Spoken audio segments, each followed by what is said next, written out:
157 वकीलों का खेल, केजरीवाल के उड़ गए होश। ईडी सीबीआई का चला डंडा, आतिशी सौरभ भी हो गए दंग। बड़े बड़े सबूतों से हिल गई केजरीवाल की कुर्सी।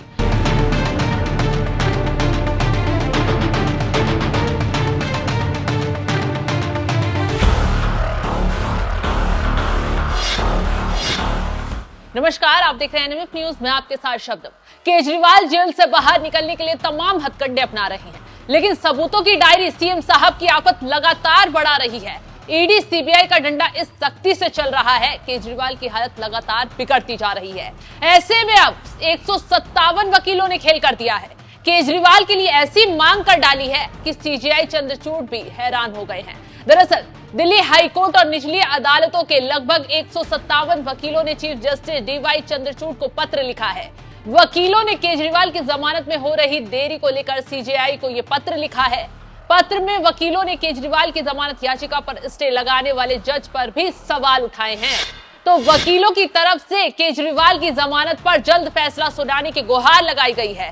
हालांकि कोर्ट की सुनवाई चल रही है, ईडी सीबीआई लगातार सबूत पेश कर रही हैं और इन सबूतों की वजह से ही केजरीवाल की जमानत फंसी हुई है, ये आम आदमी पार्टी के नेता भी जानते हैं। तो आगे सबूतों की डायरी खोलें, उससे पहले वकीलों की चिट्ठी में क्या कुछ लिखा गया है, चलिए विस्तार से बताते हैं। सीजेआई को लिखी चिट्ठी में कहा गया है, केजरीवाल की जमानत अर्जी पर जज फैसला देने में देरी कर रहे हैं। जज लंबी लंबी तारीखें दे रहे हैं। हाईकोर्ट के जज जस्टिस सुधीर जैन को केजरीवाल के खिलाफ ईडी की अर्जी पर सुनवाई नहीं करनी चाहिए थी, क्योंकि सुधीर जैन ईडी के वकील हैं, इसलिए उन्हें सुनवाई से खुद को अलग कर लेना चाहिए।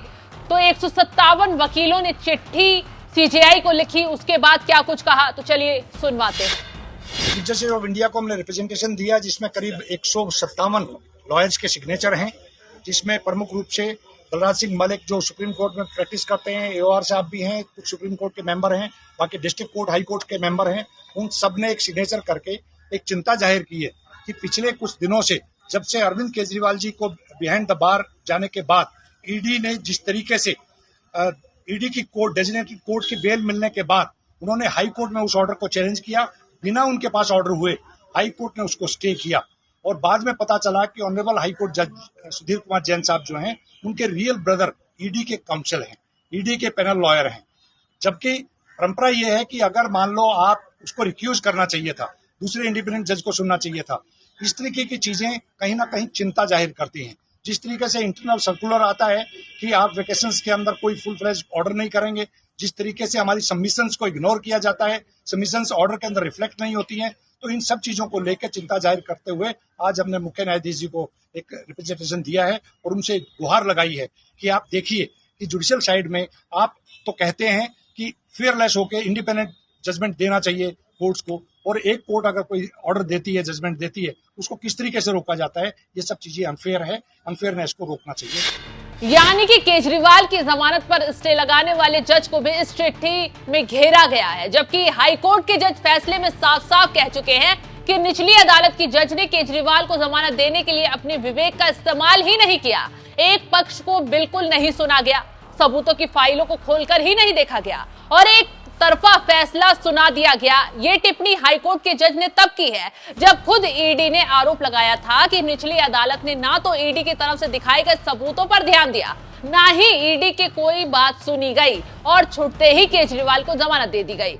वहीं जब ईडी ने सबूत दिखाए, गवाह पेश किए, खुलासा किया कि शराब घोटाले में 100 करोड़ की रिश्वत साउथ लॉबी के जरिए पहुंचाई गई, जिसकी बातचीत में केजरीवाल भी शामिल थे।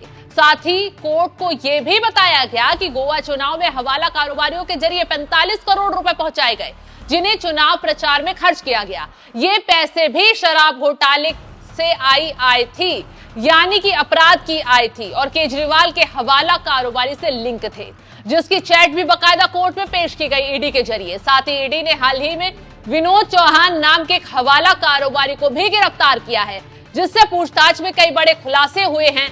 इन्हीं सबूतों के आधार पर केजरीवाल को जमानत नहीं मिल पा रही है। अब जाहिर सी बात यही है, सबूत सुप्रीम कोर्ट में भी ईडी सीबीआई यही पेश करेगी और यहां भी केजरीवाल का खेल बिगड़ना तय है। फिर चाहे 157 वकील चिट्ठी लिखकर केजरीवाल को बेकसूर क्यों ना बताएं, कोर्ट सबूतों के आधार पर चलता है और सबूत बहुत कुछ बयां कर रहे हैं।